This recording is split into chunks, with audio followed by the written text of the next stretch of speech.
700 invités, un temps magnifique. Le 19 juin 2010 à la cathédrale de Stockholm, Victoria de Suède a dit oui à Daniel Westlund, son ancien professeur de sport. Leur rencontre aurait pu servir de scénario à une comédie romantique. Lui était professeur de gymnastique, elle élève de fitness.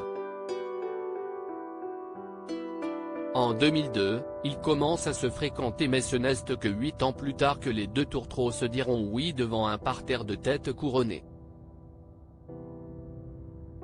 Toute la Suède a suivi l'événement, Victoria de Suède pénétra dans la cathédrale au bras de son père Carl XVI Gustaf. Pour sa robe, elle avait choisi sans surprise un créateur suédois, Parang Scheden.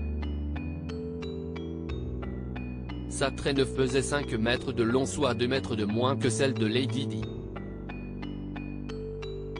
Comme la famille royale britannique à la sortie de l'église, les deux jeunes mariés firent un tour en calèche pour saluer la foule venue nombreuse pour assister à ce moment historique dans les rues de Stockholm.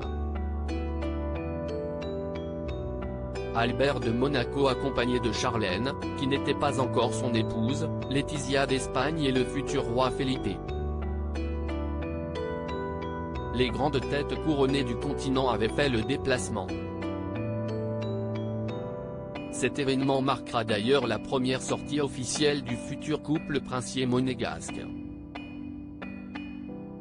Un mariage coûteux qui fait grincer des dents loin de la féerie et des extravagantes festivités, la pièce montée de 11 étages, vous avez bien lu, pesait 250 sommes, le coût du mariage a eu du mal à passer chez les contribuables suédois.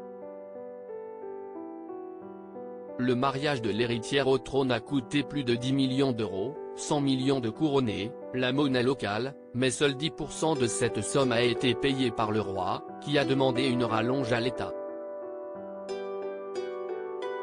L'indignation atteignit même à l'époque le domaine politique, la gauche du pays s'indignant d'une telle dépense.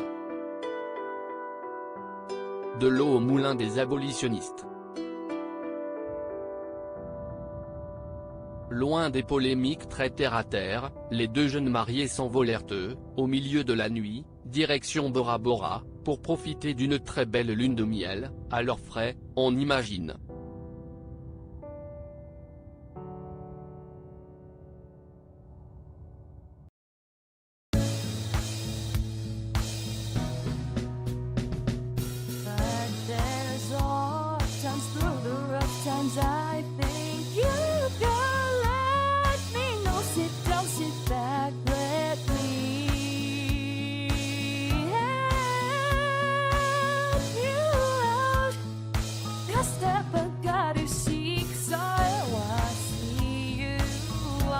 On your